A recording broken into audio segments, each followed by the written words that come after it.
My name is Eileen Gu. I'm from San Francisco and I'm a free skier. I started skiing for the first time when I was 3 years old, and that happened because my mom really liked skiing. It's about a 4-hour drive from San Francisco to Tahoe, which is the nearest ski resort.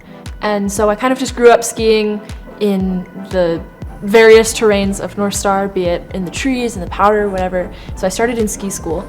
And then when I was 7, I started straight lining from the top of the mountain to the bottom. I guess you could say I was an adrenaline junkie from day one.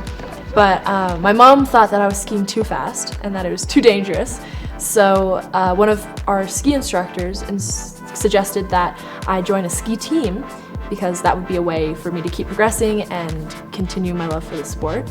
So the two options were free skiing and racing. And because I was already going too fast in my mom's eyes, it seemed kind of counterintuitive to put me into racing. So she put me into free skiing, not really knowing what it was, but thinking that it was safer than racing.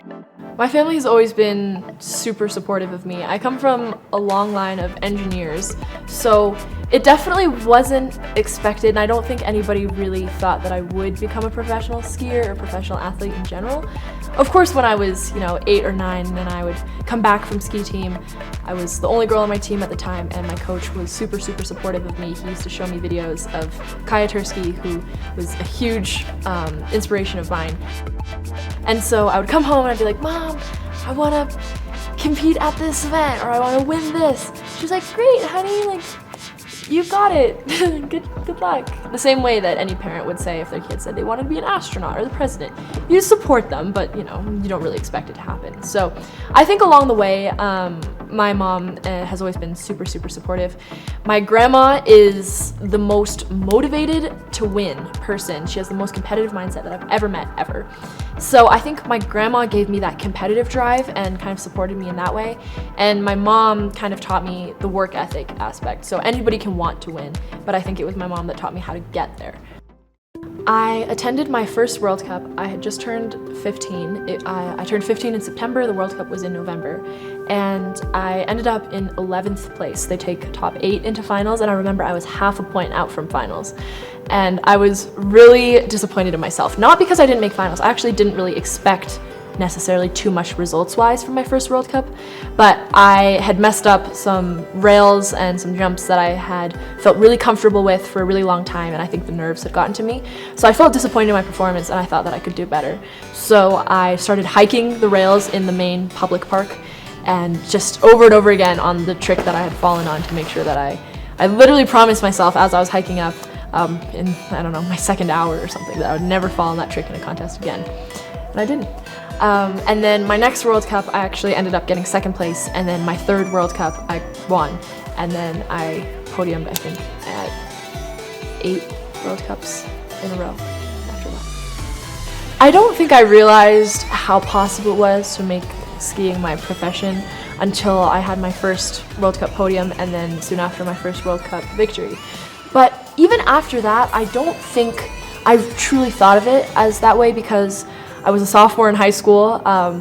I've always been super focused on my studies. At that point, college was still probably my biggest goal. And so it was definitely on my radar. It was something that I cared deeply about, but that I didn't necessarily put too much pressure on myself for, because it still wasn't what I was spending most of my time on.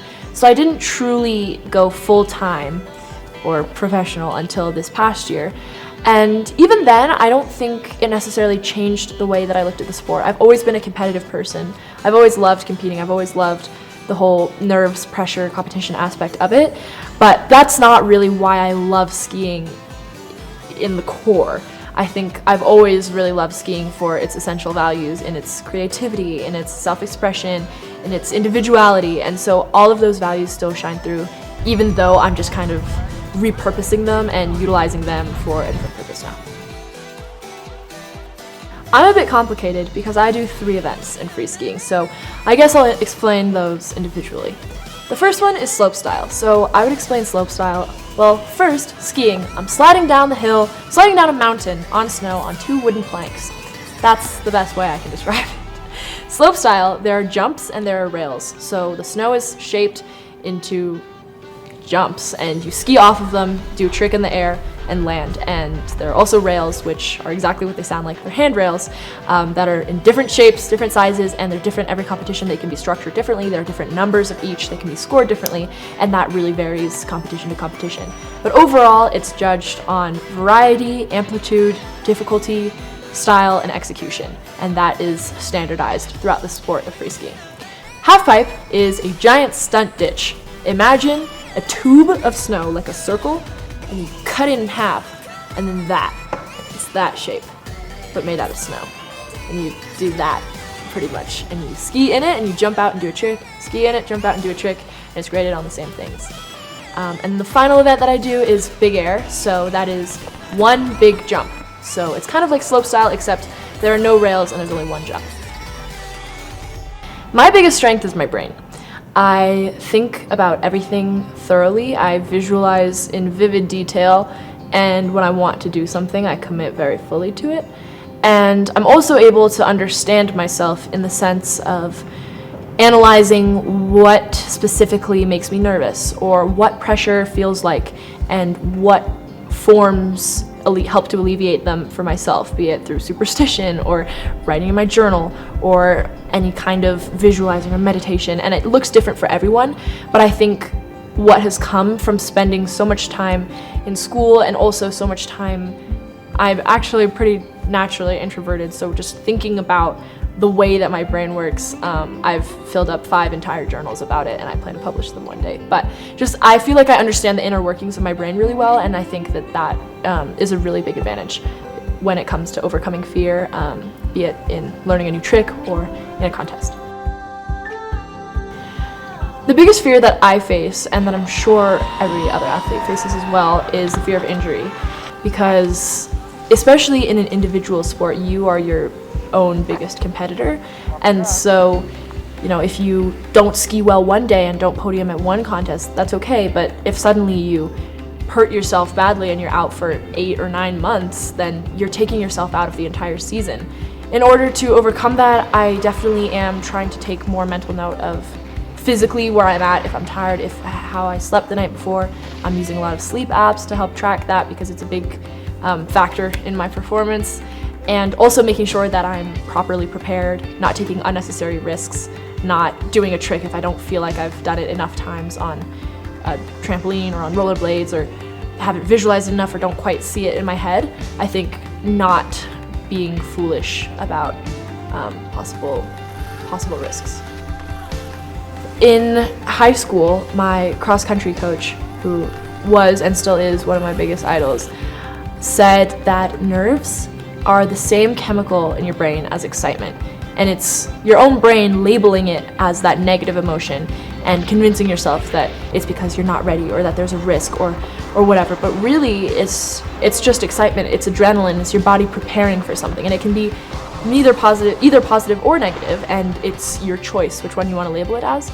And I think that's helped me a lot, because it's helped to shift my kind of internal dialogue from, oh my gosh, I'm not ready, I haven't prepared enough, to I'm excited because I am ready, I am prepared, and I want to show the world what I'm capable of. And so kind of shifting that narrative, I think, has helped me reclaim a lot of power.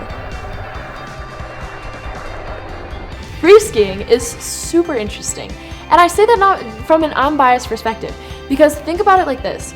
It's like figure skating, except you can grab and there's more style involved, and you can do flips, and there are different events, and it's so exciting in the way that it's judged. And I think the key aspect of it is the individuality and the creativity.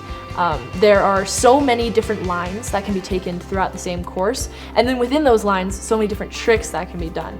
And so it's really, really exciting to be able to see people kind of express themselves through that, and then also being able to identify different people just from the way that they ski. And that, I think, says a lot about the sport.